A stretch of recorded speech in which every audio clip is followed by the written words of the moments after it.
Good morning, good afternoon, good evening, and welcome to our webinar, a new webinar in a series on the Taiji Men case.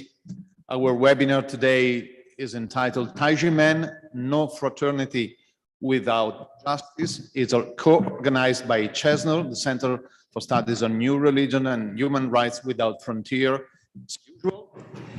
And it takes place today in Pasadena, California. It's a hybrid webinar on the International Day of Human Fraternity. It is my pleasure to moderate and then also to conclude this webinar today. And I want to introduce our first speaker for today. It's Mr. Willy Fautré, Director and co-founder of Human Rights Without Frontiers, for the opening remark.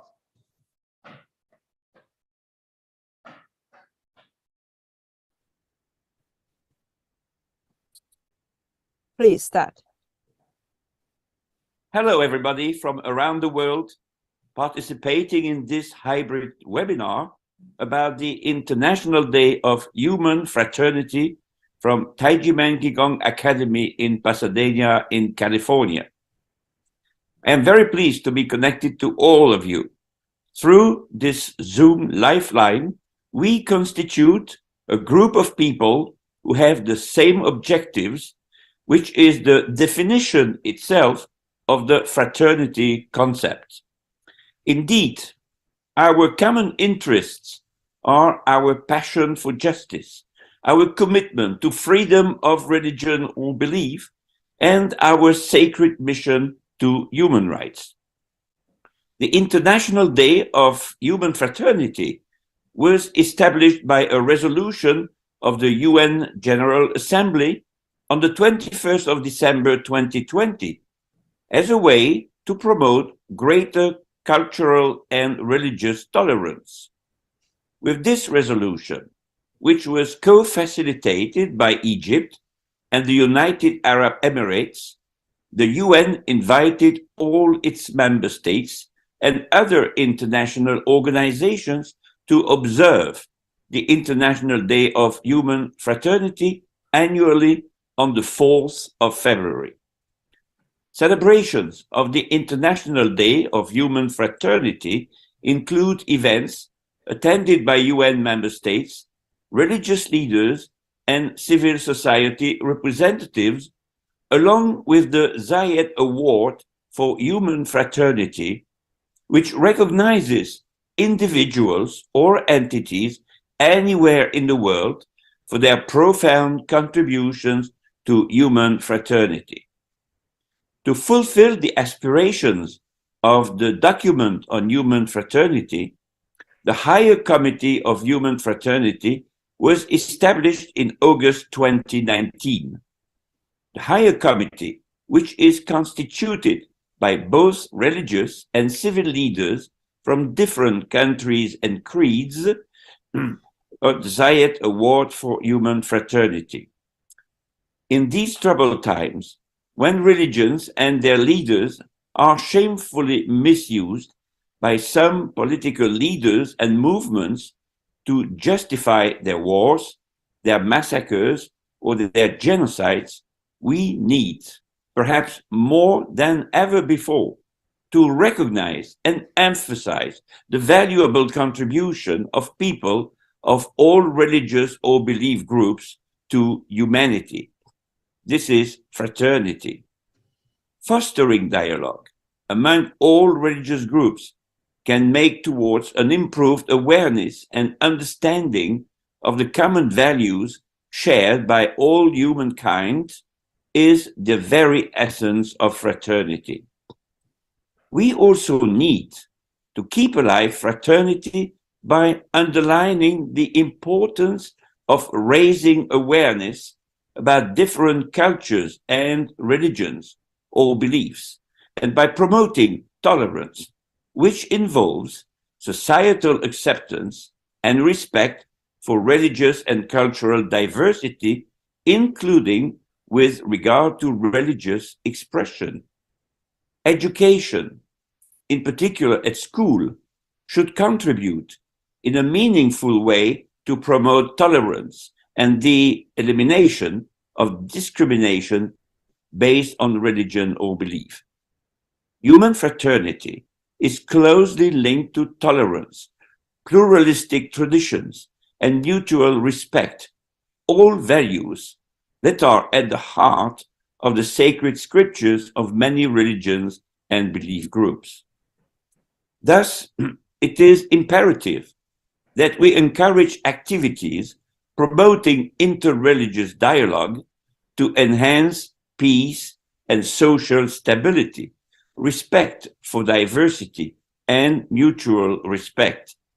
It is also essential to create at the global level and also at the regional, national, and local levels an environment conducive to peace and mutual understanding.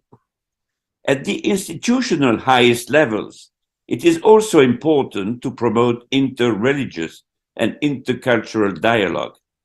In this regard, a good example was given to all citizens of the world by Pope Francis and the Grand Imam of Al-Azhar, Ahmad al-Taib, when on the 4th of February 2019 in Abu Dhabi, they signed a document entitled Human Fraternity for World Peace and Living Together.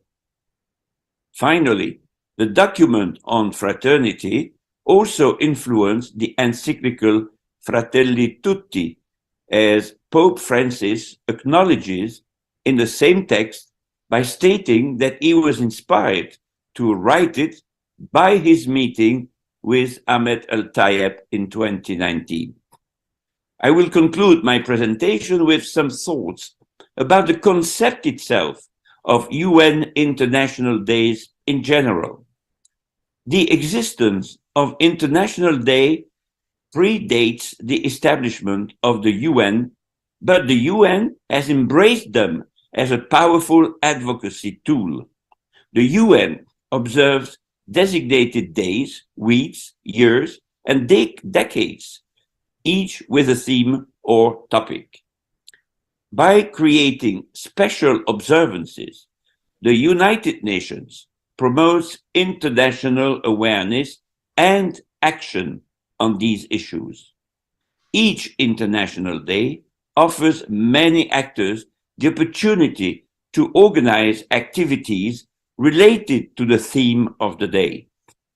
Organizations and offices of the United Nations system, and most importantly, governments, civil society, the public and private sectors, schools, universities, and more generally, citizens, make an International Day a springboard for awareness-raising actions.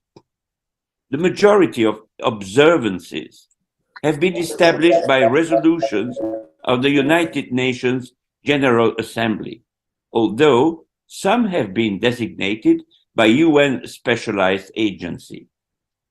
Have such UN International Days any impact on the challenges that humankind has to save and to solve? Question mark.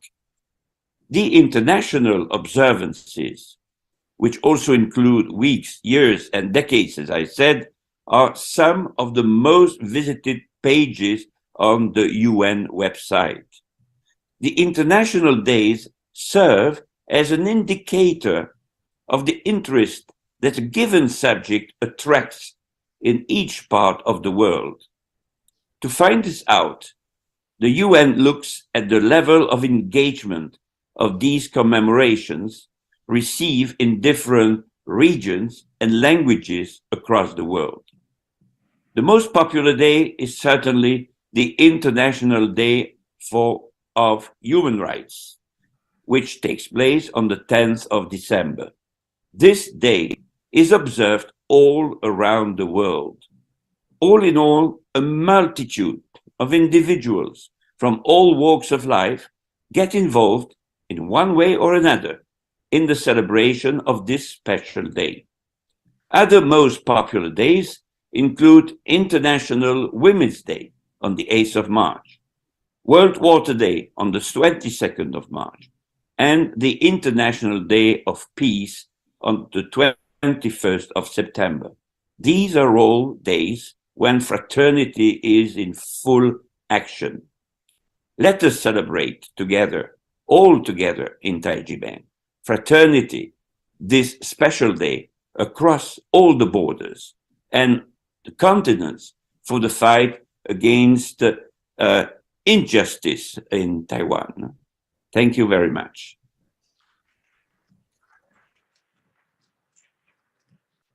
Thank you, Willy, for reminding us the meaning and value of the days of observance established by the United Nations that may remain, sadly, voiceless and empty until we give substance and even flesh to, as we try to do regularly with this series of webinars on the Taiji case.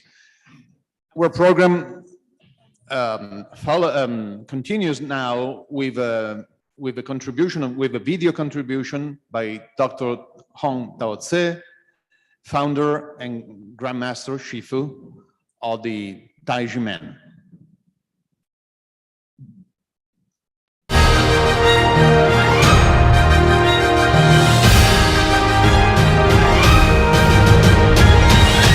Distinguished guests, dear friends, ladies and gentlemen, good day. International Day of Human Fraternity was established by the United Nations to commemorate the historical declaration of human fraternity for world peace and living together, signed by Pope Francis and the Grand Imam of Azhar, Ahmed Al-Taib, on February 4, 2019. This day aims at promoting interreligious and intercultural dialogue in order to enhance respectful diversity and mutual respect, as well as to enhance peace and social stability. In recognition of the COVID-19 pandemic, Pope Francis said, "We are not saved alone. Rather, we must extend our hands to celebrate our unity in diversity, unity, not uniformity. The time of fraternity has arrived, so we should strive to live in solidarity with one another. As epidemics, wars, extreme weather, climate anomalies, and suffering ensued, the time for humanity's survival on Earth is running out. Everyone is in danger of drowning and deprivation, and no one can be spared. The suffering of the earth is also caused by the selfishness and greed of human beings in pursuit of power, wealth, and fame. Only by awakening our conscience can we save ourselves and others, and successfully break through the dilemmas we face and embrace the chance to live. The generosity and selflessness of heaven can protect all spirits. The infinite tolerance of the earth can accept all beings. Interreligious and intercultural dialogues, mutual respect, and harmonious coexistence enhance the development of multiculturalism and co-prosperity of all things, which makes the earth so beautiful and colorful. Acceptance of differences is the way to resolve human, racial, and religious disputes, and is the primary path to peace. Fraternity is a bridge between people. Conscience, good thoughts, and good deeds are the driving forces of Earth's sustainability. We should focus on the well-being of all humanity, inspire people to create a culture of peace with conscience, and establish a peaceful state of world unity. Mr. Antonio Guterres, Secretary General of the United Nations, once said, "Let us build bridges between the faiths, inspired by our common humanity, and let us come together in solidarity to create a more inclusive, peaceful, and just world for all." Only by awakening the innate conscience and acting in accordance with conscience and wisdom will we be able to promote more effective communication among people and nations, solve the long accumulated and endless global problems, and achieve unity through fraternity. World peace entails respecting every faith, embracing every community, and loving every life. Conscience is a moral code that must be followed in all aspects of life. Conscience and the knowledge based on it constitute morality and are the self-discipline of the mind. Conscience, fraternity, and peace are intertwined. We should be empathetic and love our country as we love ourselves and our families. The combination of conscience and the knowledge based on it is wisdom, tolerance, and the great mind of fraternity. Human fraternity is the cornerstone of world peace and is crucial to the survival of humanity. Human beings should come together and cooperate regardless of borders, races, or religions, to eliminate religious or belief-based discrimination, and to protect religious freedom and cultural diversity, as well as to implement tolerance. Everyone must act on their conscience and bring positive energy to the world. Only by awakening conscience, implementing human rights protection with fraternity and conscience, and creating a global environment of peace and mutual understanding, will we be able to forge a path to a sustainable future. This year marks the third anniversary of the International Day of Human Fraternity. While the world faces constant disasters and greater challenges than ever, Through the reflections of this day, the world is reminded to promote global tolerance, understanding, and solidarity, to fully realize the spirit of fraternity, and to work together for a culture of peace, in the hope that the world will promote peace and prosperity with love and conscience. May love and peace last forever in everyone's heart. Thank you all.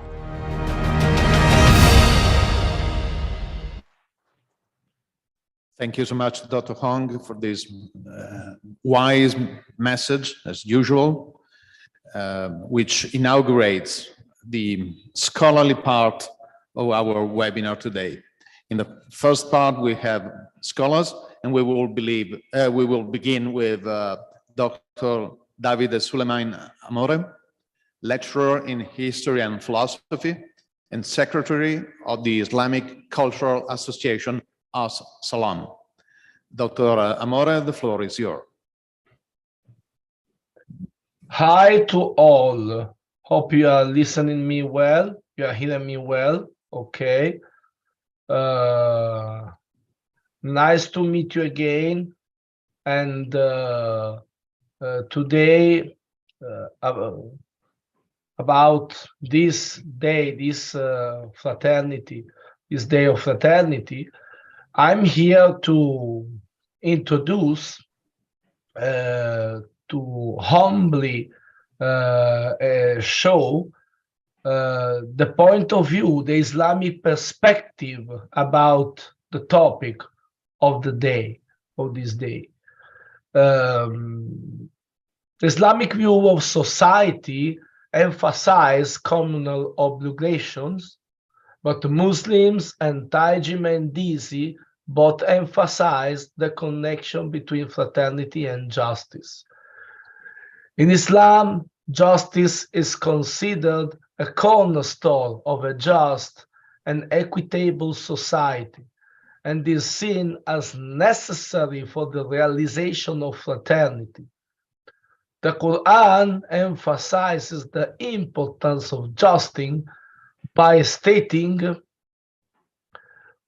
يا أيها الذين آمنوا كونوا قوامين بالقسط شهداء لله ولو على أنفسكم والوالدين والأقربين إن يكن غنيا أو فقيرا فالله أولى بهما فلا تتبعوا الهوى أن تعدلوا وإن تلون أو تعرضوا فإن الله كان بما تعملون, which means, all you who believe, be upholders of justice, bearing witness for God alone, even against yourselves or your parents and relatives, whether they are rich or poor.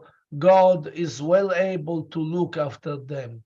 Do not follow your own desires and deviate from the truth. If you twist or turn away, God is aware of what you do. And as stated by Prophet Muhammad, peace be upon him, khairun nasi anfu'ahum linnas. The most upright of the people is the one who is most beneficial to the people. This means that the just person not only treats others fairly and equitably, but also works for the betterment of society as a whole. Justice is necessary to ensure that everyone is treated equally and fairly, regardless of their social or economic status. It creates a level playing field and ensures that everyone has equal opportunities and rights. This is essential for the development of fraternity, as people can only feel a sense of belonging and camaraderie with one another if they are treated justly. Moreover, justice is also necessary to address and rectify social and economic injustice, which can erode trust and stability in a society. Inequality, poverty, and exploitation can create resentment and conflict, and without justice, these issues cannot be resolved. It is an indispensable component of fraternity according to an Islamic point of view. Without justice, society will be plagued by inequality, conflict, and instability, and it will be impossible to create a sense of unity and belonging among its members. Justice is necessary to eliminate discrimination and oppression and to protect the rights of all individuals, regardless of their background or circumstances. This includes protecting the rights of the poor, the marginalized, and the vulnerable, who are often the most affected by social and economic injustice, and is also necessary for maintaining peace and stability in society. Conflicts and disputes can arise when people feel that they have been treated unjustly, and without justice, these conflicts may escalate and lead to greater social unrest, as we are seeing today. In its connection with fraternity, justice is seen as a prerequisite for building strong relationships and promoting a sense of belonging and camaraderie among people. Fraternity cannot be achieved in a society that is characterized by inequality, poverty, and oppression. Instead, a just society where everyone is treated fairly and has equal opportunities is necessary to foster a sense of unity and mutual support among its members. Ibn Khaldun, the famous 14th century Islamic historian and philosopher, also emphasized the importance of justice for the realization of fraternity. He believed that justice was essential for promoting social harmony and cooperation and for maintaining stability in society. In his famous work, the Muqaddimah, Ibn Khaldun argued that justice was the cornerstone of social cohesion and the key to establishing a just and equitable society. He believed that a society could only thrive if its members were treated justly, and that injustice and oppression were major factors that led to the decline and collapse of civilizations. Ibn Khaldun also emphasized the role of justice in promoting fraternity, stating that people would only feel a sense of belonging and unity if they were treated justly and equitably. He believed that a society that was based on justice and fairness would foster a sense of trust and cooperation among its members, which was essential for promoting social cohesion and stability. In Taiji Man, justice and fraternity are also seen as important components of an harmonious and just society, but its perspectives may differ somewhat from those of Islam. Taiji Man emphasizes personal cultivation and teachings and practices based on Taoism as the means to achieve the goal of inner peace and balance, known as the Taiji state.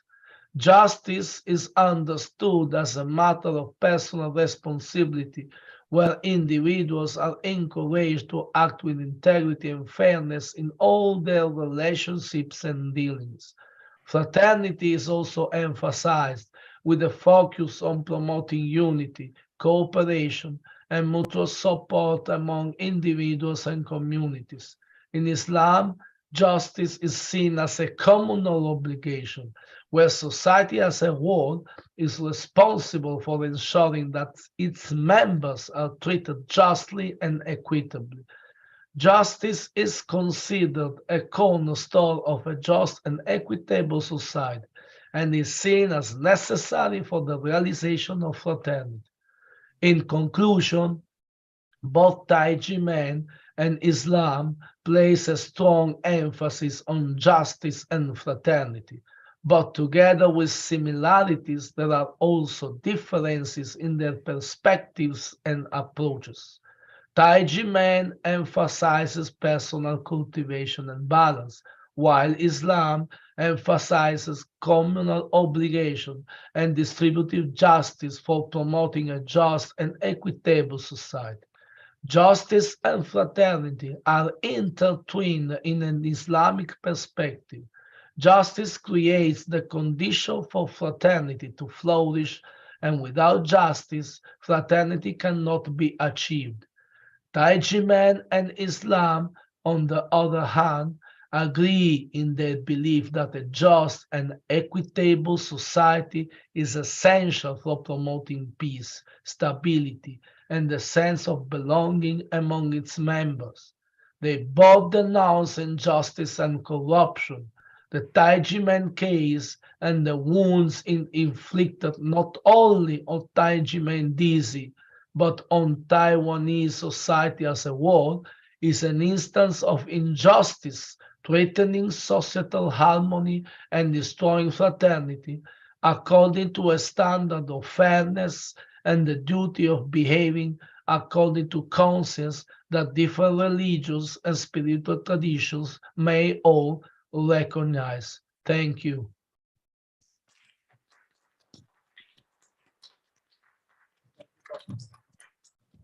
Thank you, Dr. Omar, for your perspective from Islam, and given the important role that Sheikh Ahmed Al-Tayyab played in establishing or inspiring the day we're celebrating today, it's very important to understand similarities and differences between Islam and Taiji Man while walking on the same path, paralleling each other. It is my pleasure now to give the floor to Dr. Massimo Introvigne, who is the founder of the Center for Studies on New Religions and editor-in-chief of Bitter Winter magazine, of which I had the honor of serving as a director in charge. Professor Introvigne, the floor is yours. Thank you. I'm very happy to visit this new Academy of Taiji Men in Pasadena and to feel we are part of the work of construction. And I remember that 1 year ago, well, it was not exactly February 4, it was February 5th, 2022. We were in Walnut, where we had our beautiful New Year celebration today. And in Walnut, we had another hybrid webinar or seminar celebrating the International Day of Human Fraternity.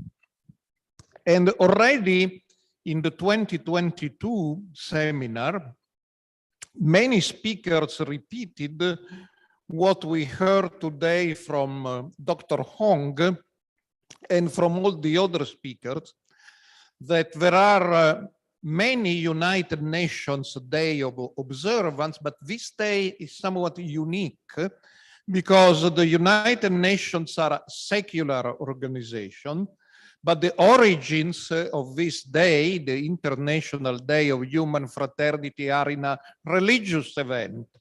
The date of February 4 has been chosen, as you have heard, because on February 4, Pope Francis of the Catholic Church and the Imam Ahmed El-Tayyab from Azhar University in Cairo, who is the highest scholarly authority in Sunni Islam. In Sunni Islam, there are no priests or bishops, so the scholars are regarded as the highest authorities.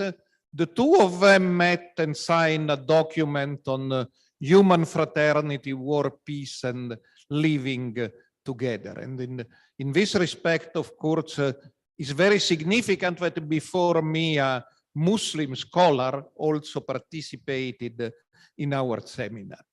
So this year, I want to take a different angle from last year and introduce a new character.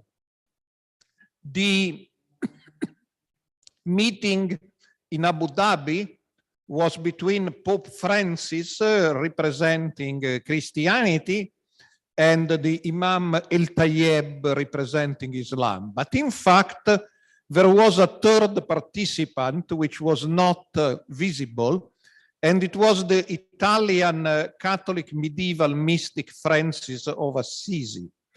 Both the Pope and the Imam said that the inspiration for the meeting was the fact that 800 years before, in 1219, Francis of Assisi went to Egypt to meet with Sultan Al-Kamil, the nephew of the great Sultan Saladin, and at the time the highest authority, both political and religious, in Islam. So this visit of an Italian friar to the Sultan is very famous, but as Pope Francis said in his encyclical Fratelli Tutti, All Brothers, which he published the following year, 2020, as an extended commentary to what happened in Abu Dhabi, the visit of St. Francis is easily misunderstood. So to understand what really happened, we have to read the original sources. And if you read the sources about the 1219 trip of Francis of Assisi to Egypt, we understand that Francis of Assisi was a man of the 13th century. We cannot imagine he was a man of the 21st century. So in the Declaration of Abu Dhabi, there is a famous and perhaps controversial passage where the Pope and the Imam say that the fact that there are many religions in the world is somewhat something God could not have foreseen in his plan for humanity. Now we can say many things about this passage, but surely it testifies, seen from the point of view of the Catholic Church, of a long reflection and meditation on religious pluralism, interreligious dialogue, and the role of the various religions. And surely this passage of the declaration is something Francis of Assisi or the Sultan will not have understood in the 13th century. They have different categories. So it's clear that Francis of Assisi went to Egypt with the dream of converting the Sultan to Christianity. But as Pope Francis said, Francis was a reasonable and intelligent man, and he understood that converting the Sultan to Christianity may prove impossible. And so he has sent before friars to meet with Muslims, and he had included some regulations in his rules for his religious orders, and he asked the friars to go in Islamic countries to not make quarrels and disputes and respect the law of the land. So that's very modern, because basically it said, try to convert the Muslim to Christianity, but if you don't succeed, do not quarrel with them, be respectful, respect their laws. When Francis went to Egypt, the situation became very dramatic, because you have to imagine, you have this guy who speaks only Italian, and he goes to the camp where the Sultan is fighting a war. He's fighting against the Crusades, and all these soldiers speak only Arabic. So they see this guy who is obviously Western and say, should be a spy. And so they start beating him. And he screams in Italian, Soldan, Soldan, which means Sultan, hoping somebody will understood he wants to be taken to the Sultan, and very happily for him, or perhaps because he had some sort of divine protection, somebody understands he wants to go to the Sultan, and they take him to the Sultan.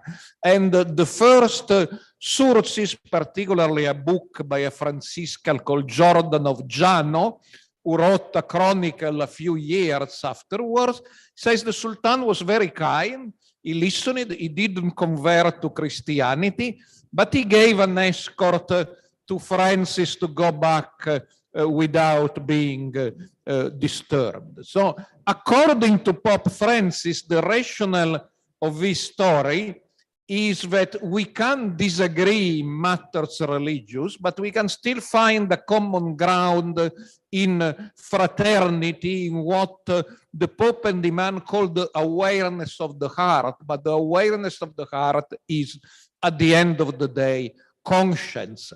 And so it's the same when Dr. Hong and Taiji Men proclaim the primacy of conscience. Interestingly, in the document of Abu Dhabi, we also find a denunciation of political corruption, which comes when we lose this awareness, which is conscience. And the document says when we lose conscience, we start disrespecting religious minorities and religious pluralism, and we lose fraternity. So in conclusion, I believe this International Day of Human Fraternity is a very good opportunity to reaffirm that we can be all brothers. Well, of course, all brothers and sisters, but St. Francis, who said Fratelli Tutti, all brothers, he wrote many centuries before the advent of the gender-inclusive language. So we can be all brothers and sisters only if we respect the rights of all groups to pursue their own path. And we hope that in this day of fraternity, the Taiwan authorities may embrace Taiji Men, as Francis said of the Muslims, without quarrels or disputes, and with respect, justice, and fraternity. Now, I know you have fought for achieving this for more than 26 years. So at this stage, some of you can say that's just a dream. The Taiwanese authorities will never change. They will just continue to behave as they did for 26 years. And my answer to this is maybe it is a dream, but our experience tells us that some dreams are so strong, some dreams are so beautiful that in the end they come true. Thank you. Thank you very much, Professor Introvigne, for speaking about the third actor of that historical declaration and historic moment, and for reminding us that even may, and we do, disagree on theological points, questions, we still can do and accomplish much together in the field of human fraternity, which we are celebrating today with this webinar. Before continuing with other scholars, we will now see a video.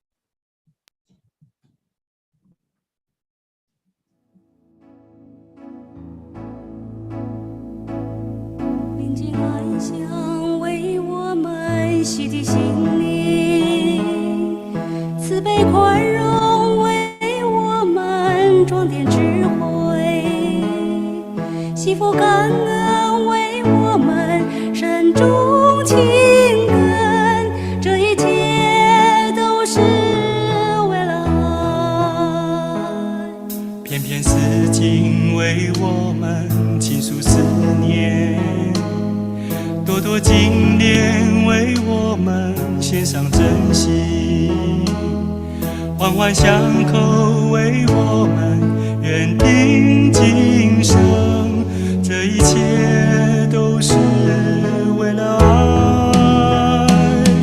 让心中的爱灌溉血汗交融的大地，散发出爱的芬芳，让心中的爱温暖血泪交织的生命，燃烧出爱的光芒。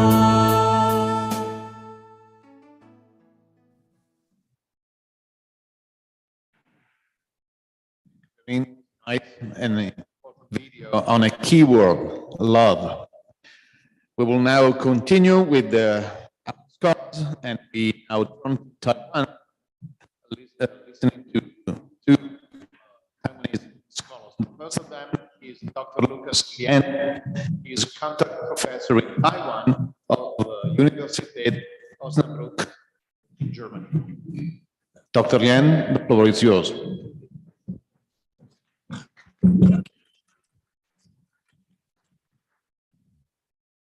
Good night, everybody.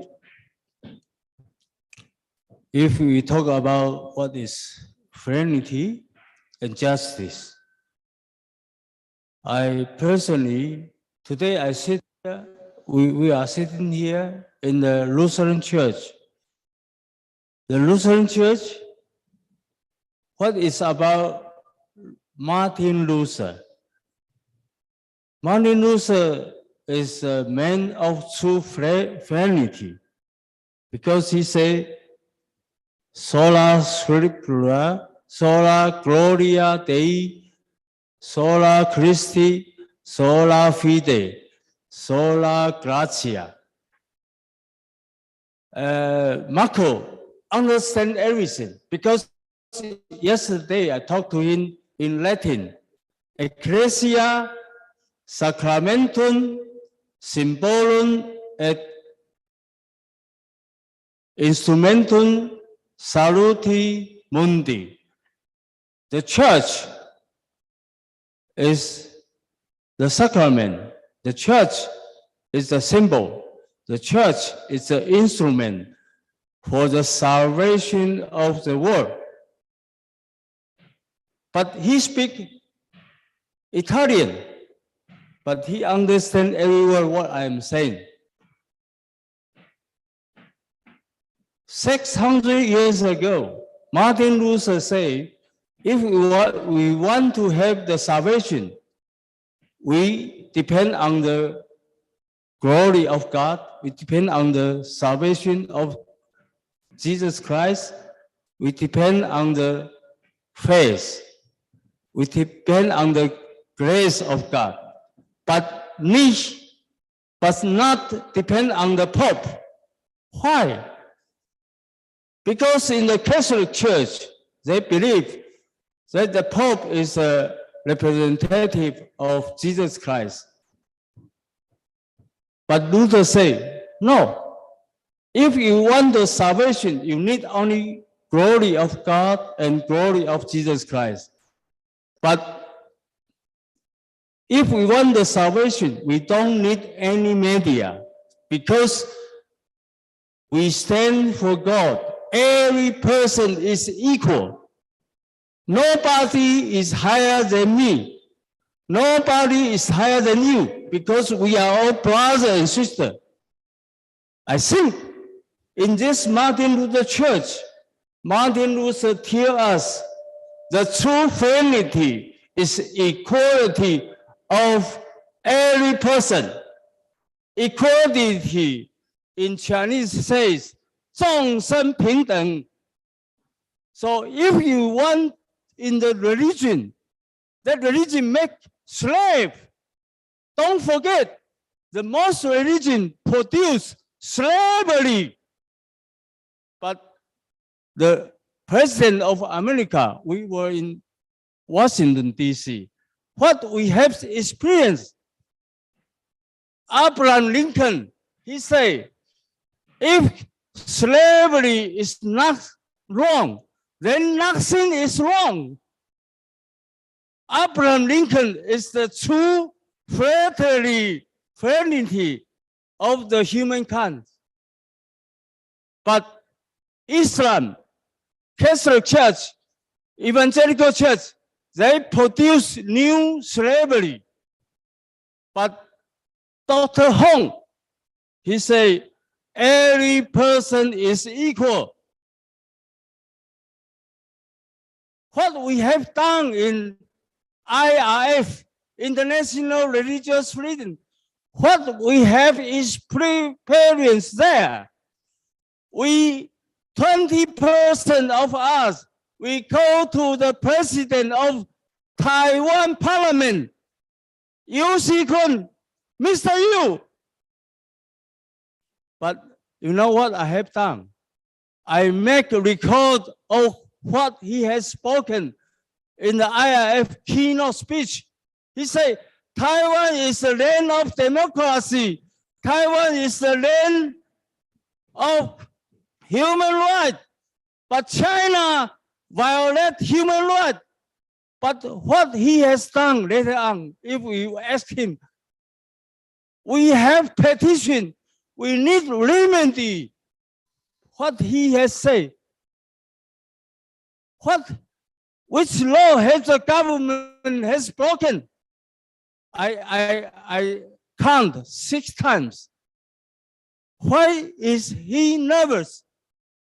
Because in Taiwan, we bring our to him.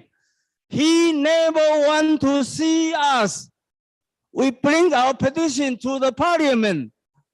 Nobody want to meet us and receive petition. In Taiwan, it's a fast democracy. It's not a land of fraternity. It's a land of the human rights. I talk to my friends. Okay, if he don't want to take our petition, if the government, the president Tsai, do not accept our petition and don't want to hear our suffering, okay, I will tell you, I personally stand for the Ministry of Justice 31 days. I stand for the Ministry of Finance 31 days. I make 32 speech without copy, without every speech is different because I want there to be my classroom. Every time I go down, the police chief say to me, I hear very precisely what you have said. Even the policemen, they hear what I'm talking. So today, if we need our justice, I stand there, I hear them.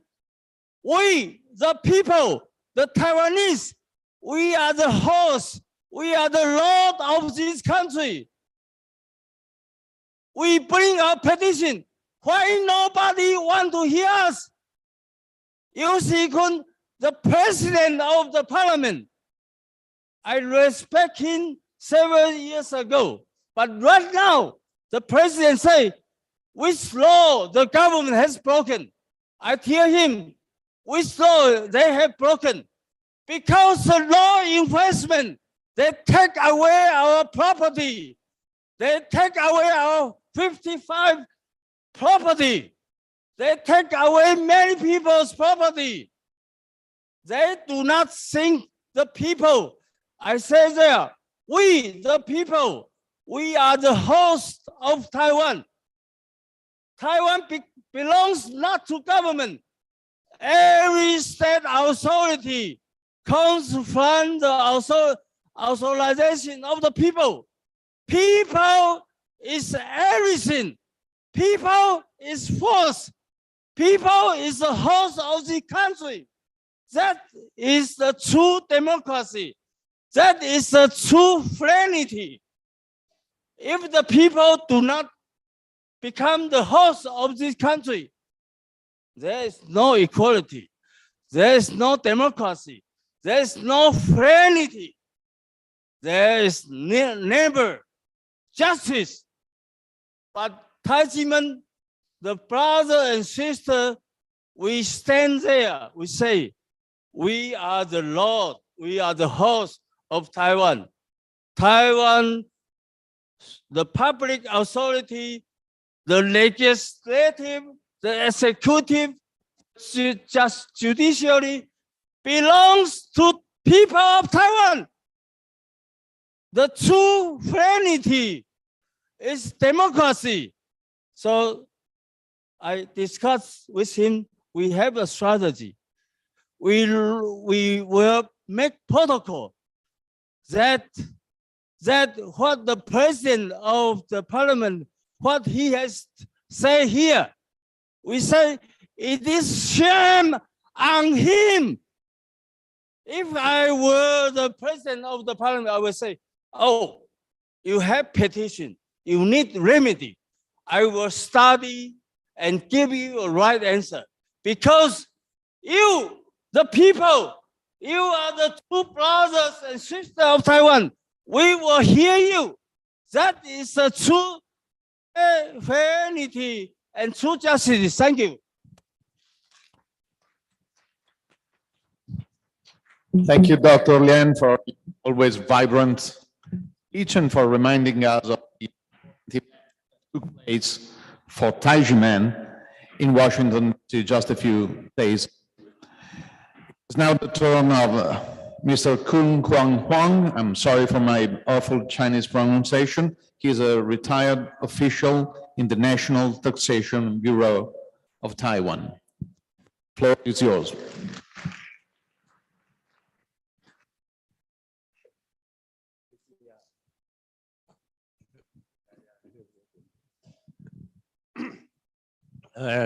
大家好哈，我想只有因为我外文真的不行的，我们那时候只会写看，但不会听读的，不会听说的。那我讲呢，刚才我们先谢谢连教授的慷慨激昂、义愤填膺的发言。那我想太极门这案子啊，真正留下来的就是租税破坏，那个政治整肃啦。那个宗教迫害、信仰迫害啊，基本上是在这个民主法治社会是不存在才对的。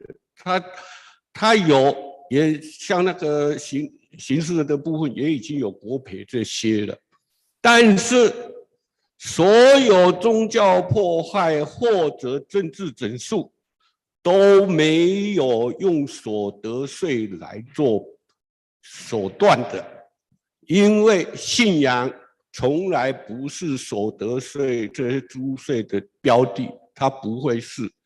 那政治整肃呢，它也只有内乱外犯罪才可能侦办的，不然100条刑法100条已经删除了，思想犯已经不存在，那都是言论自由范围。那你们现在留下来的租税，我就依法论法。说他必须平反，因为从头到尾都是检察官犯的错误，法务部犯的错误，包括行政法院的那个什么黄淑玲法官，都是不懂行政法的定律，那种是违法行政处分是致死无效的。结果居然把它当有效，在行政救济啦、那个行政诉讼这些致死无效的东西，你把它当有效在做，那不是法律笑话一桩吗？法律效力的笑话一桩。好，所以这个部分，我2天前在 RF 的那个演讲词，那3个都有详细叙述。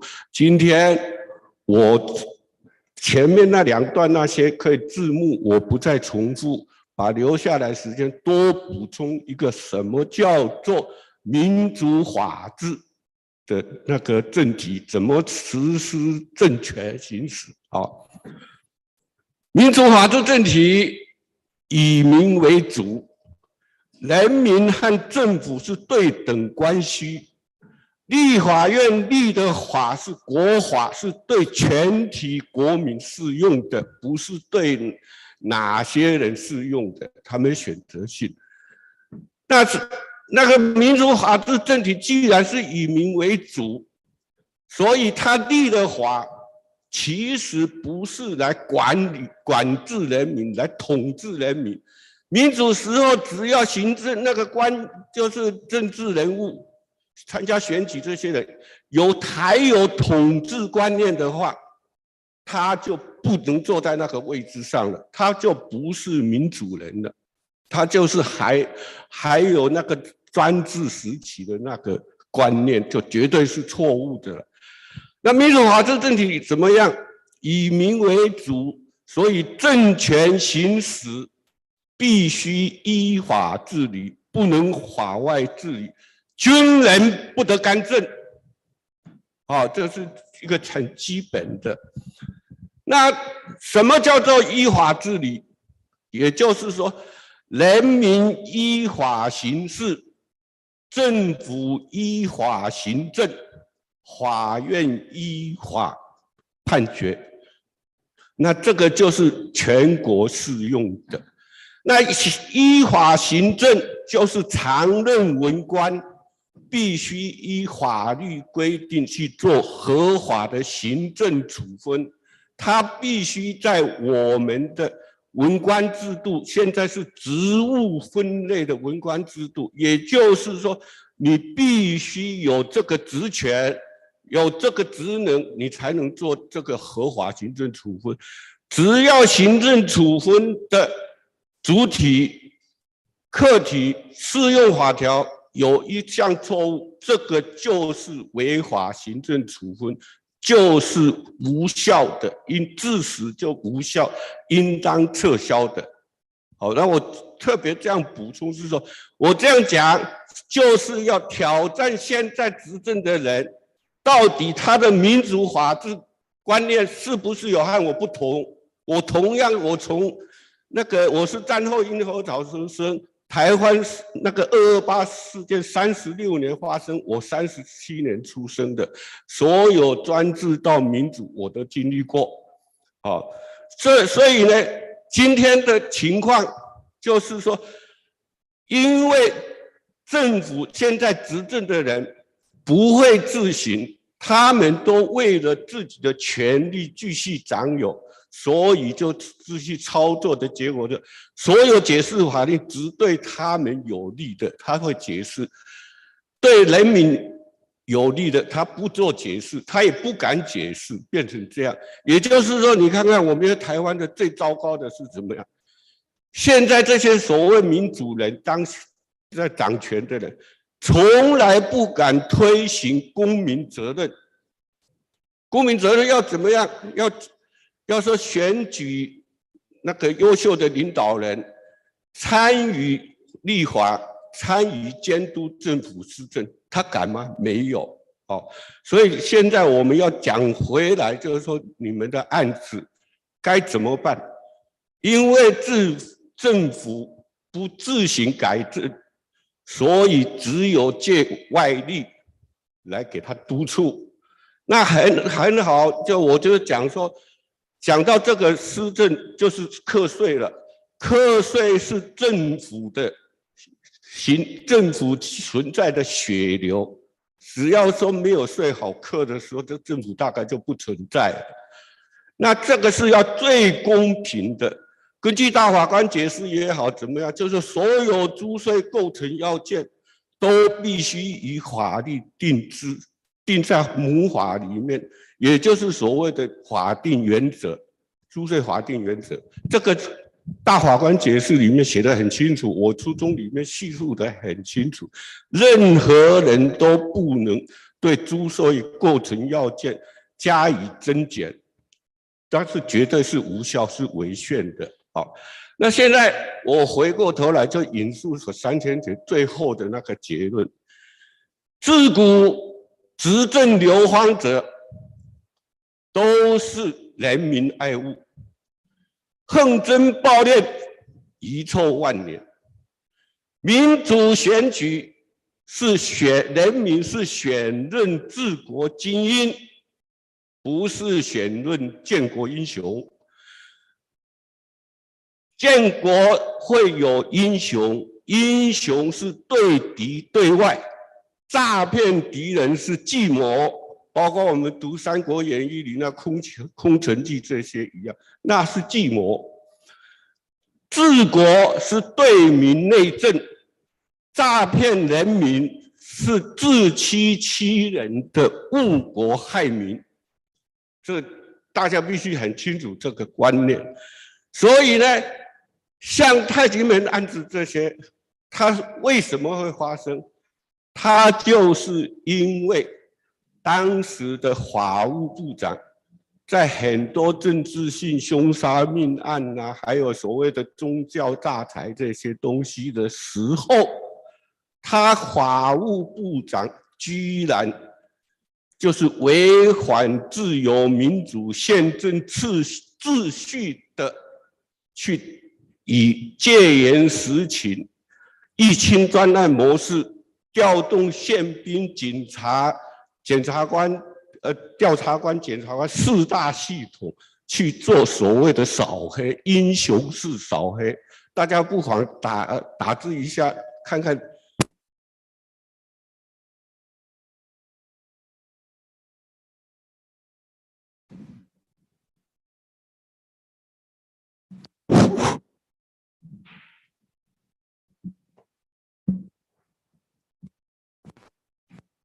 那你想一想，他这就是用一清专案的模式去扫黑，他自命英雄，就调动宪兵，根据宪法秩序，那个民主法的法务部长绝无权调人，一块哦，无执法的，这在民主国家，你想一想，只要军人去指挥交通就好了，你会让老百姓觉得这是军政府是发生什么大事情了。你调动军人去缉毒，除了说把那些警察机关这些看扁以外，可以吗？这绝对是不行的。但是他就当时就因为犯了个错误，如今呢，他已经是过往了，所以法务部不应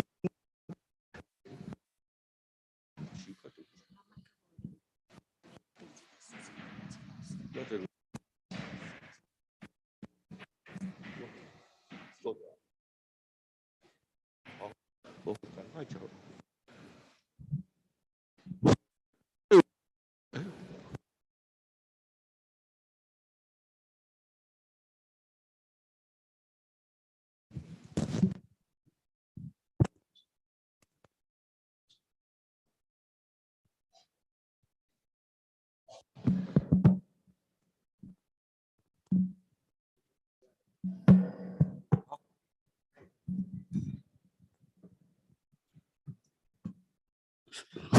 所以啊，这个很明显，大家不妨 Google 一下廖仲就知道。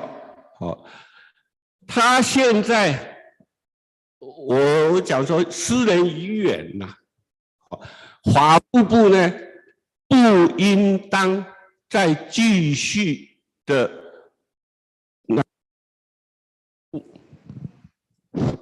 把错误一直在坚持这个错误。目的在哪里？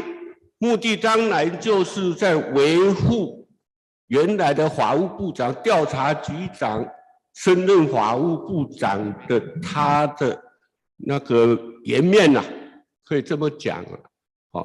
那就算是因为在根据部会执掌，部长就是最应负责，只要部会发生错误，当然就是部长。你不能在网上推说什么行政院长啊、总统、副总统什么之类，因为那是无证据的，任人家在推想的。真正责任部会执掌就是法务部长。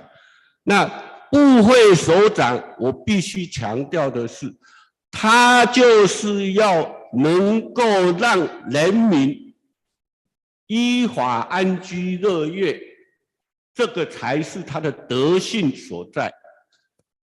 那个，因为民富才能国强。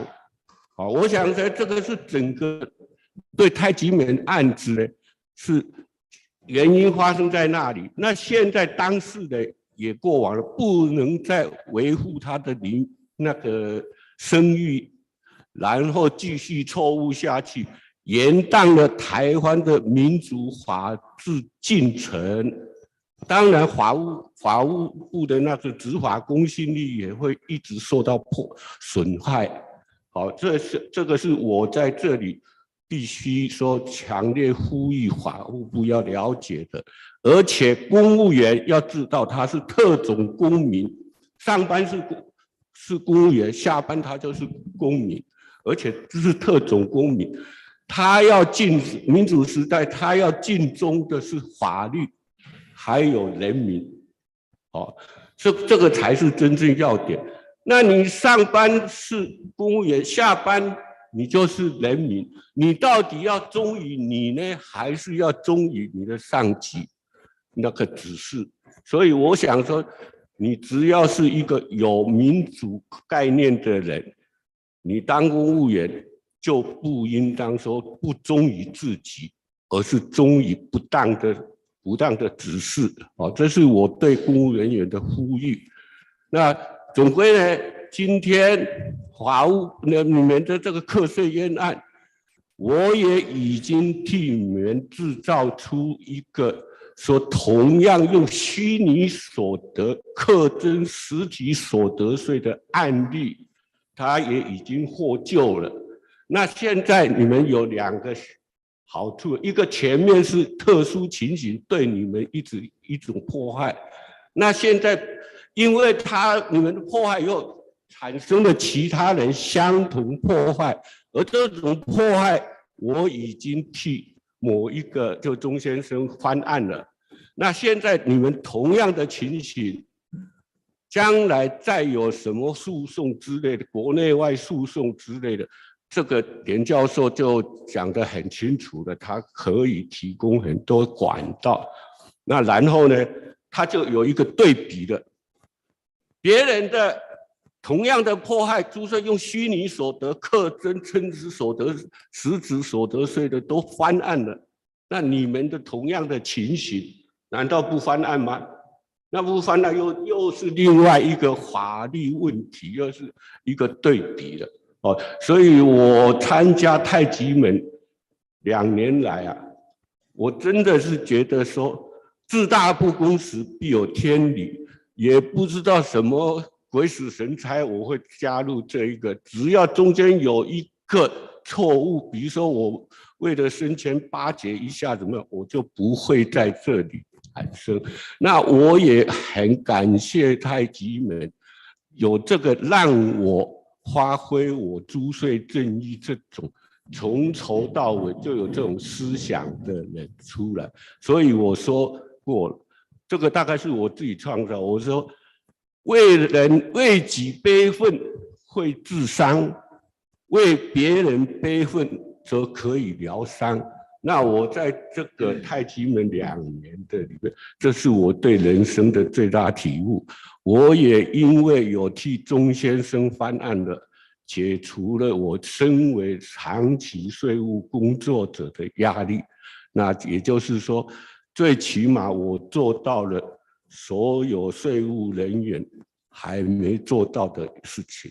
好，那我想谢谢大家。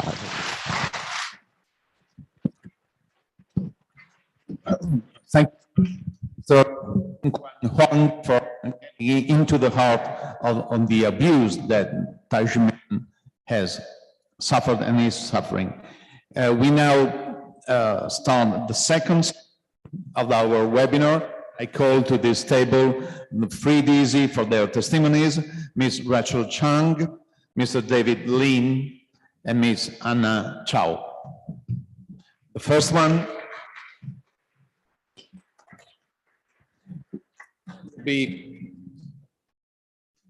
is Chang, attorney in Taiwan, and Taijuman Dizzy.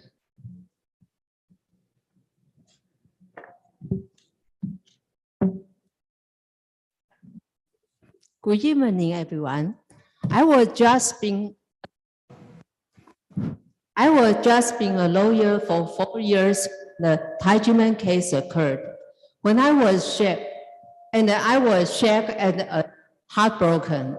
I was always believed that justice should have been used to protect the rule of law, and maintain human rights. But I never imagined that when used to stably manipulate people, justice could turn into a killing weapon for persecution human rights. I observed as Shifu, Shimu, and the Taijuman brother and sister were arrested one by one. I witnessed the prosecutor break the principle of confidentiality by continue to release false information through the media and threaten to publicly detain hundreds of Taijuman deeds. The Taijuman deeds were terrified by what was occurred. The kind-hearted brothers and sisters were teased and bullied at work or even walking on the street. Although my heart was broken, there was nothing I could do about it. I swear angrily that if the Taijuman was found guilty, I will never practice law again, because the higher justice I believe in had certainly corrupt. But when I was disappointed with the justice, my Shifu advised us to come back to ourselves, practice Qigong, put up with humiliation, maintain harmony, believe in ourselves, and have faith that justice will eventually exalt us. Taijuman was declared innocent and tax exempt in 2007 by the court after 10 and 3 months of legal proceedings, and questioned approximately 200 witnesses. The tax authorized, although did not honor this witness judgment. The NTB was aware that there were tens of thousands of Qigong and religion organizations in Taiwan, and that no spiritual leader had even been subject to taxation for received contribution from their followers. However, based on the claim school tuition fee maintained in indictment, the NTB proceeds to tax and harsh penalize Taijuman. In 2020, it even illegally confiscate Taijuman sacred land. To democratize the inaccuracy of the tax penalty, new fact information and proof, including the Supreme Administrative Court ruling, have been submitted. Even the tax collector who assisted prosecutor Ho is fabricated evidence have come forward to admit that Ho Kuan-ren was in charge of the case and that he was asked to testify in court to frame Taijuman. However, the inspecting authority refused to accept the responsibility for his error and did not, as required by law, withdraw the incorrect penalty. After complete or domestic release procedure in Taiwan. 太极门师父 and 弟子 need assistance from international friends who are concerned with Taiwan's democracy, rule of law, and human rights. We believe that the Taijimen case resolution, which has been dubbed a mirror of text and law by academics for exporting the dark side of Taijimen justice and taxation system, will tear down the bureaucratic system and encourage officials to uphold the law, convert Taiwan from an authoritarian to democratic country. I would like to invite all of you who care about Taiwan to stand up with us, calling on Taiwanese government to redress the Taijimen injustice case so that Taiwan can generally develop into a democracy nation to uphold the human rights in Asia. Thank you. Thank you for this important testimony. And we now give the floor to Mr. David Lin, Certified Public Accountant in Taiwan, and Taiji Mendizi for another important testimony. Thank you. Hello, everyone.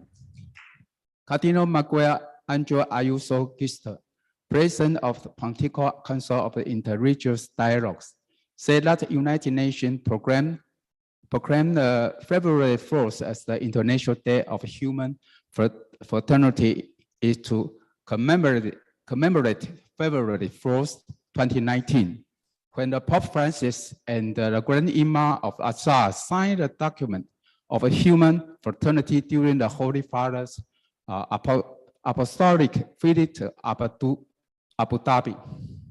Cardinal Ayuso explains that our cause is that all people belonging to different religious traditions and organizations take their own responsibility in promoting this beautiful and remarkable concept that is fraternity, and that is absolutely necessary for today's world and for our future. From the beginning of his tenure, Pope Francis has emphasized the importance of interfaith relations and the importance of friendship and respect for one another. Believers of different religious traditions can indeed contribute to universal fraternity in the society in which they live by working together in the path of religious dialogue. For mercy and compassion are part of the spiritual treasury of different religions. However, there are many tragedies of siblings fighter, East and the West. In my view, fraternity should be based on conscience, as Dr. Hong mentioned, which share the same concept of compassion and mercy by Pope Francis, as well as the concept of love all and friend people and all creatures. To unto others, do not impose on others. We are all brothers and sisters. By the Confucianism and love your neighbors as yourself. In the book of Leviticus of the 3 books of Moses, one of the main purposes of a document on human fraternity is to promote friendship and the mutual respect among different religions. On the other hand, Taijimen is considered a state violence on religion persecution. The key person in this case included prosecutor Ho Kuan-ren and the bureaucrat Zhang Shenhe in tax authority. It was reported that Ho Kuan-ren's father was a medium and that Ho has his own religious beliefs. He framed Taijimen Zangmenren raising goblin and drove tax official to false testimony, claiming Taijimen a crime school and committed tax evasion. At the end, the criminal court do not accept this false evidence and acquit Taijimen, which no fraud, no tax evasion. Prosecutor hold illegal conducts were also investigated and exposed by the control yuan. Zhang Shenghe has his own religious beliefs. He is clear well that Taijimen is not a crime school, but insisted issuing tax invoices by the name of crime school to Taijimen. In order to appropriate the property of Taijimen, Zhang even gave order to forge the official documents. These two government officials have their own religious beliefs, but oppress the others' religion and beliefs. They obviously violate the principle of fraternity. Benjamin Franklin said that in this world, nothing is certain except death and taxes.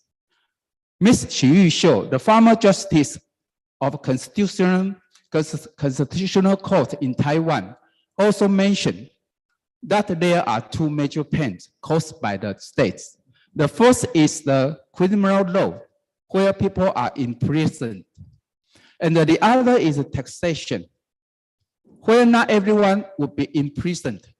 Everyone is taxed, which is more important than anything else.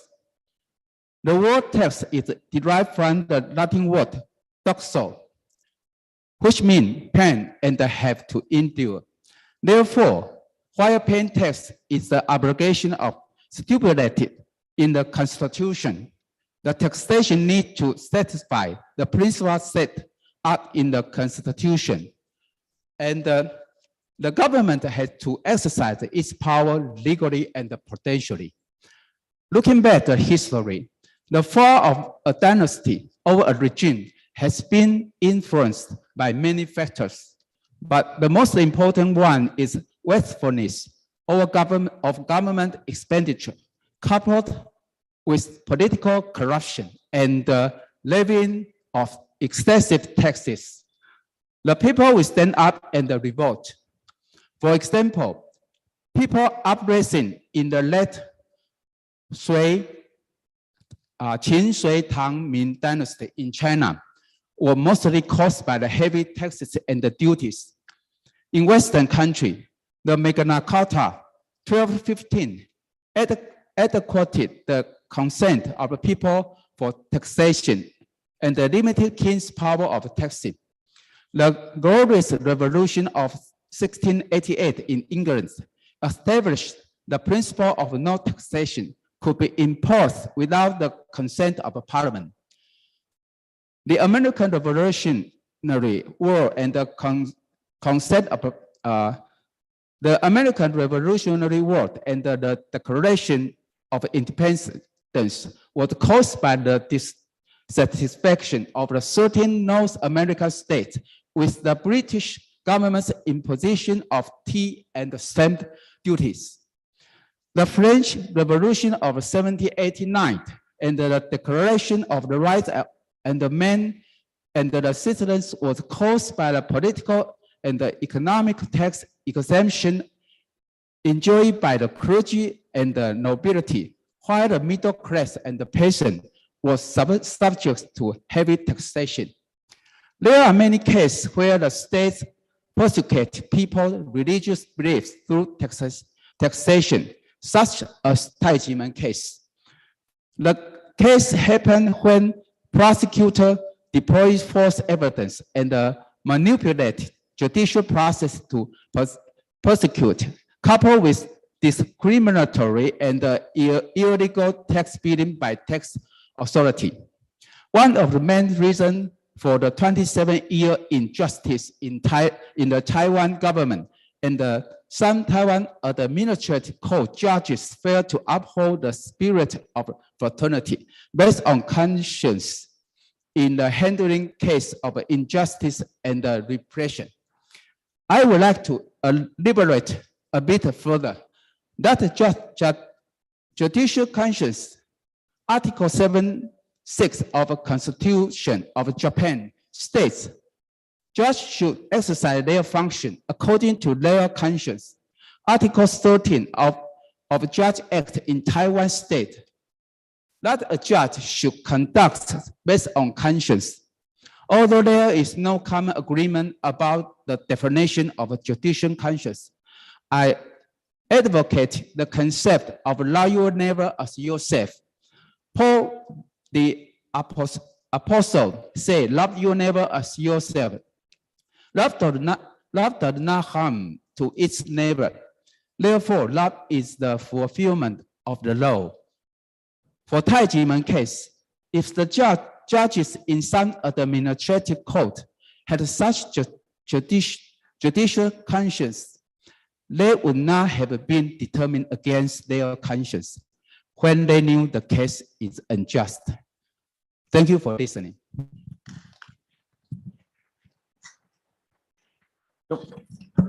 Thank you so much. It is always important to take inspiration and to listen to the direct experience of Daisy, who suffered for the what we call and we know as the Taijimen case.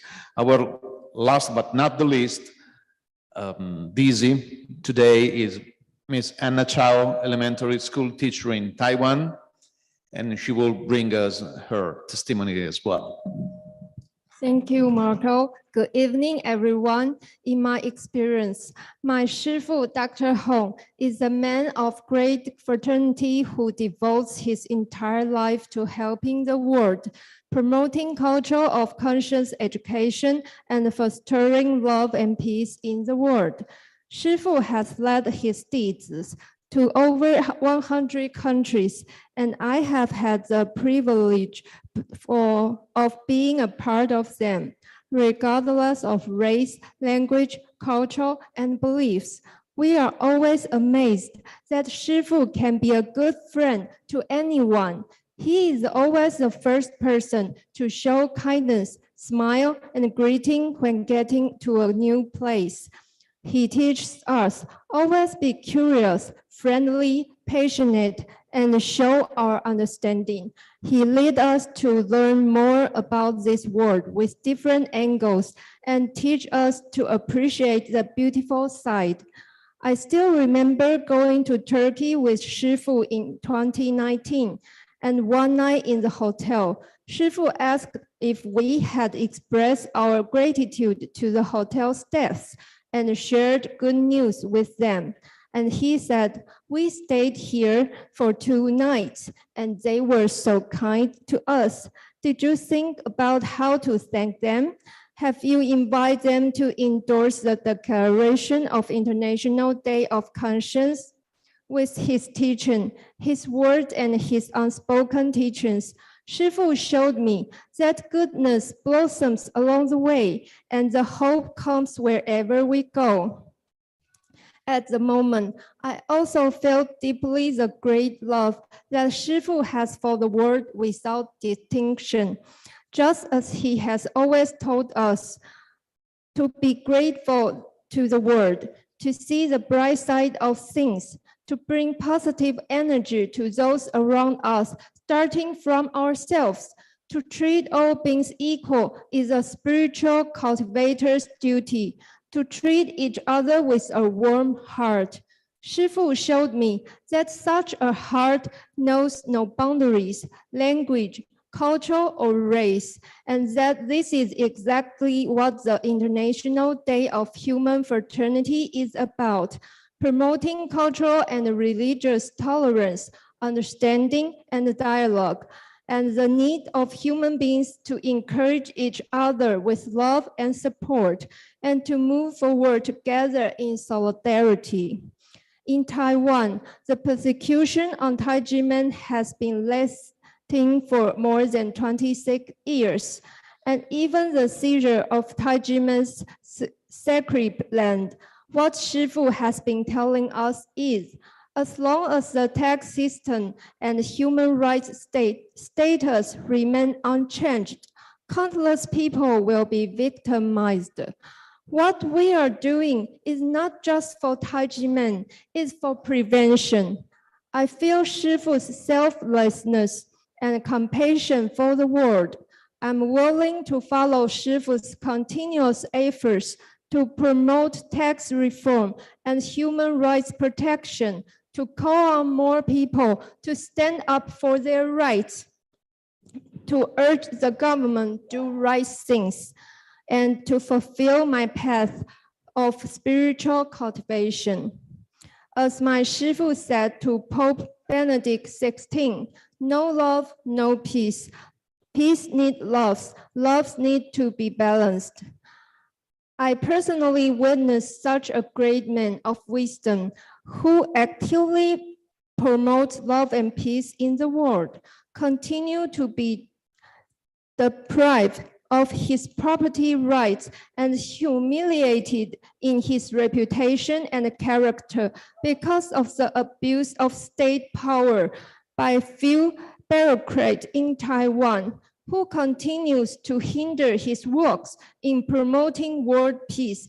This is a pain for all Taijimen Dizi and a loss to the world.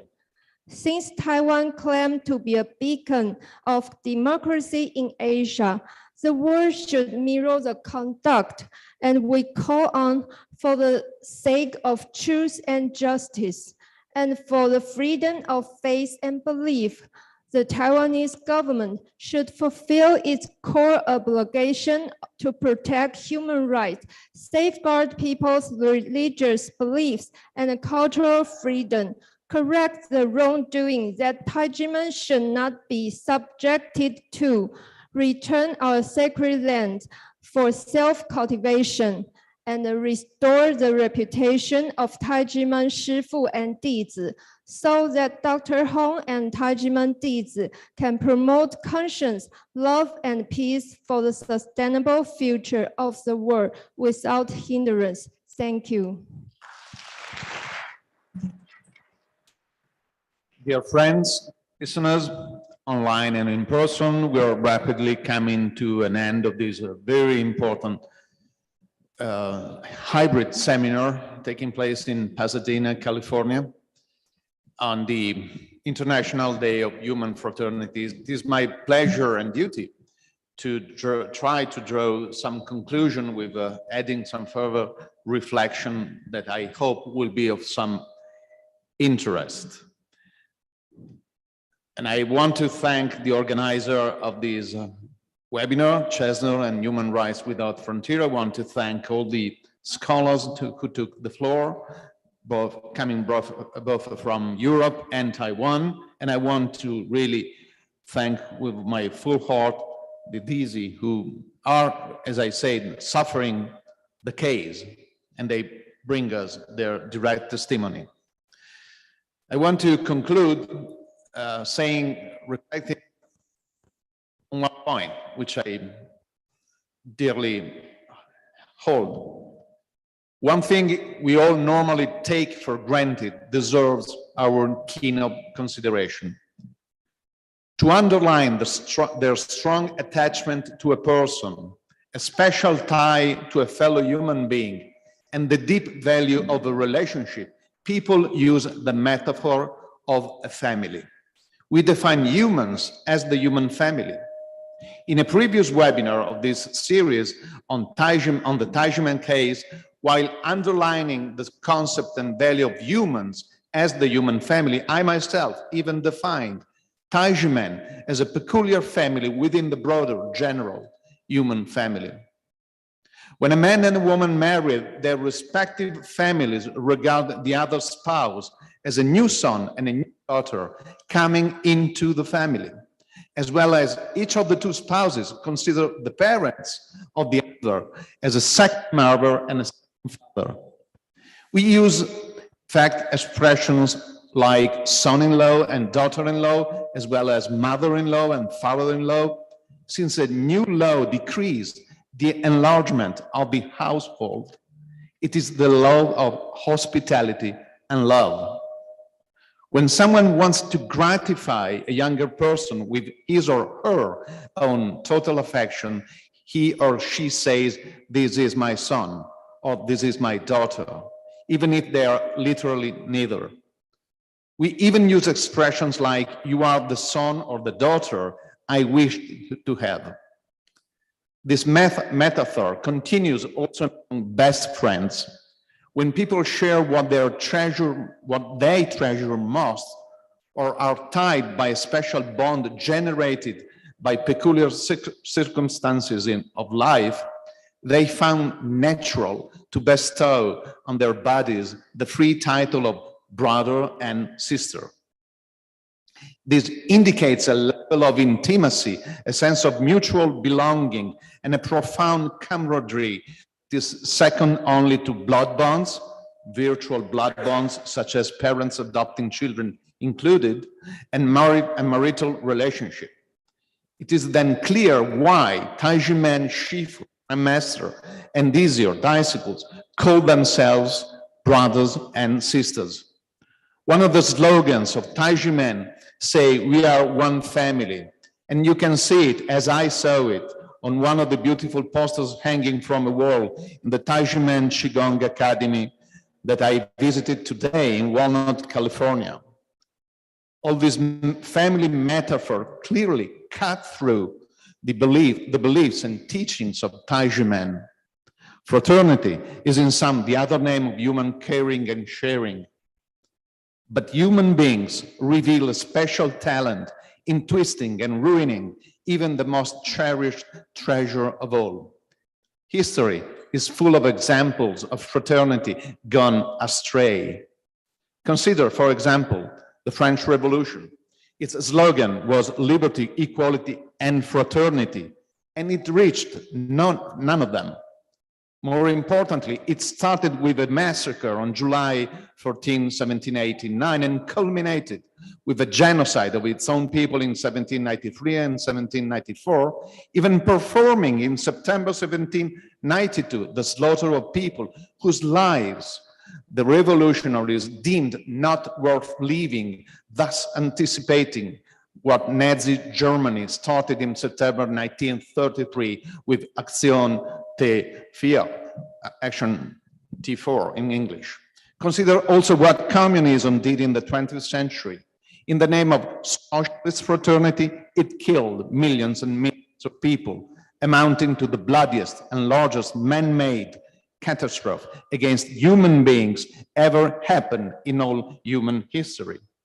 In the 20th century, the same bloody ideal of a socialist fraternity still keeps millions and millions of people under the thumb of communist regimes that still persecute, still enslave, still torture, still murder innocent human beings.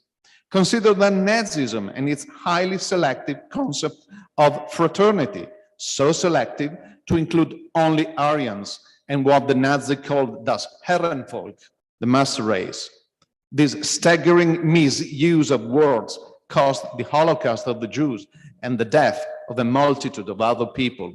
And consider how vocally Muslim Uyghurs protest against the silence and even the support that too many governments of Muslim countries perform and give to the Chinese Communist Party that persecute them for their religion and their ethnicity, blatantly denying the core principle of Muslim brotherhood. Should we then despair? Not at all. As the Chinese philosophy of yin and yang teaches, also the darker or darkest aspect of the universe still conserves a spot of light. This concept is enshrined in the very emblem of Taiji man and is paralleled by the teaching of the gospel according to St. Matthew, where it is said that, I quote, "smoldering wick he," meaning Jesus, "will not quench," end of quote. Humanity always conserves the way to its salvation. It may be hard to find, deeply buried under layers and layers of hypocrisies and lies, but it is still there. Example of true fraternity among people that do not even know each other show it daily. I come to the other side of the world, Walnut, California, Pasadena. There are people I never met and never talked to, and we become friends immediately. We become brothers and sisters immediately. and all of us frequently experience this in our everyday life. One way to dig the best of humanity out is to reconsider words and concepts we often use in a too absent-minded way. Given the unparalleled profoundness they have, I would suggest starting with the words brother and sister.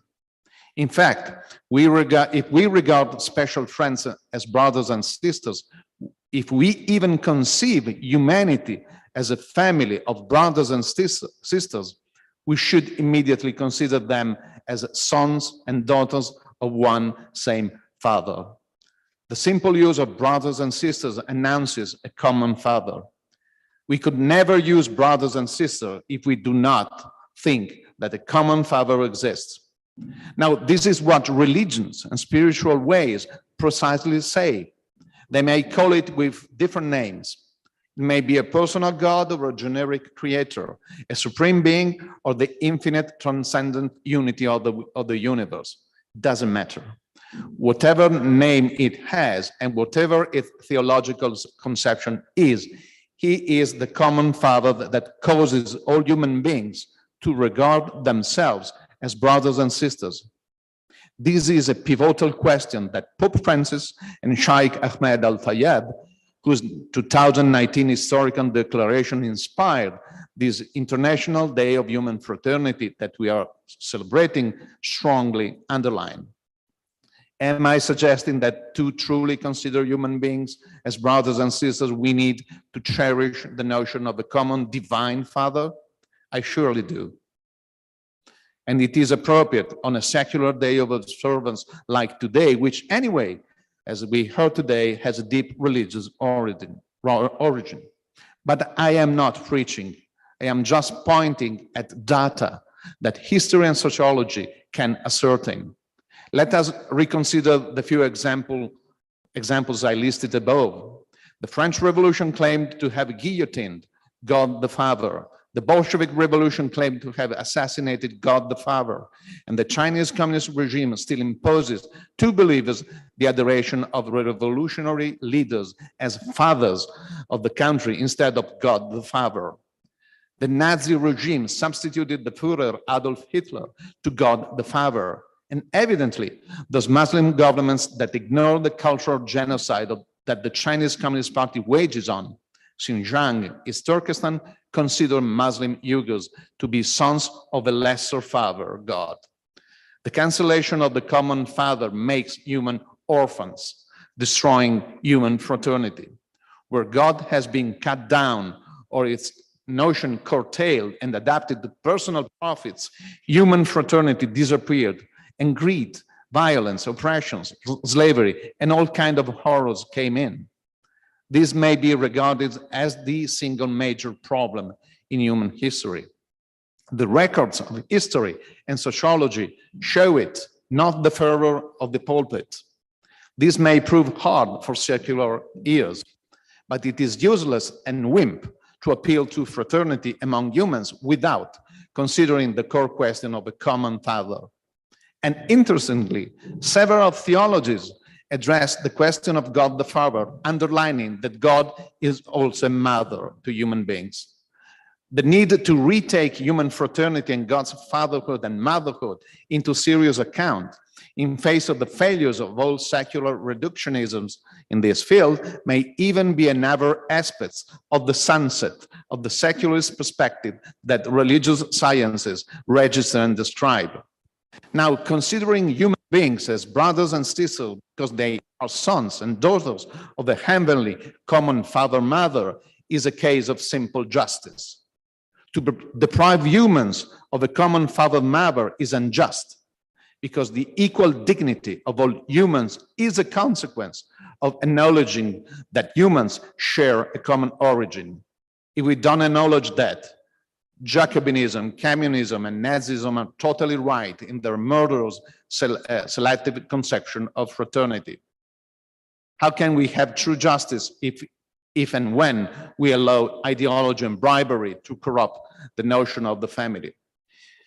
And concluding, in these In the Taijumen case, a multitude of human beings has been denied both justice and fraternity. They were and are regarded not as fellow brothers and sisters, thus injustice was and is done unto them. In the Taijumen case, the root of all evil is right there. We repeat that the Taijumen case needs a political solution as soon as possible. It's totally true. But Taijumen cannot receive justice from politics if the actor of this political case of injustice keep on considering Taijumen, Shifu, and Dizi as lesser brothers and sisters. No dignified person would in fact treat his or her brother and sister the way that Taijumen has been and is treated. May the day of the liberation of Taijumen come soon. It will be the day when we thank even the persecutors of Taijumen that we already call brothers and sisters. And this is the end of today's webinar, Taijumen, No Fraternity Without Justice, on the International Day of Human Fraternity. And I do thank you for your attention, and I just want to conclude launching our last video for today. Thank you.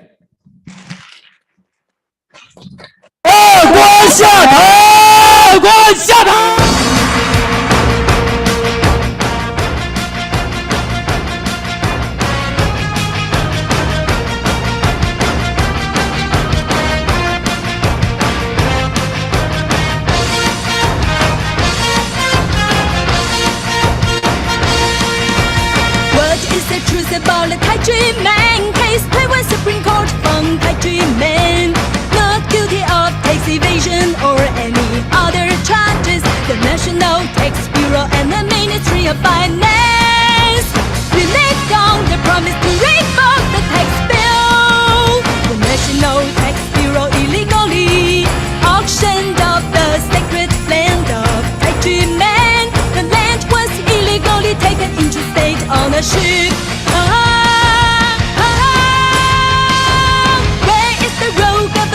Officials' conscience, where are justice and human rights? What is the truth about the Taijumen case? Taiwan Supreme Court found Taijumen guilty of tax evasion or any other charges. The National Tax Bureau and the Ministry of Finance reneged on their promise to revoke the tax bill. The National Tax Bureau illegally auctioned off the sacred land of Taijumen. The land was illegally taken into state ownership.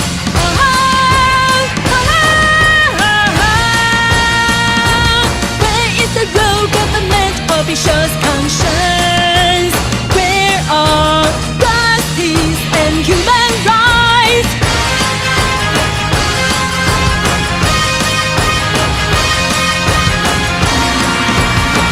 Is the truth about the Taijumen case? Taiwan Supreme Court found Taijumen guilty of tax evasion or any other charges.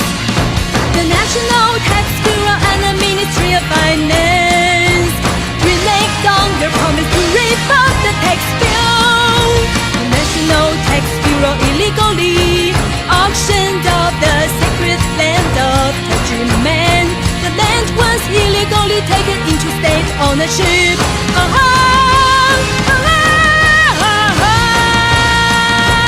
Where is the real government officials' conscience? Where are justice and human rights?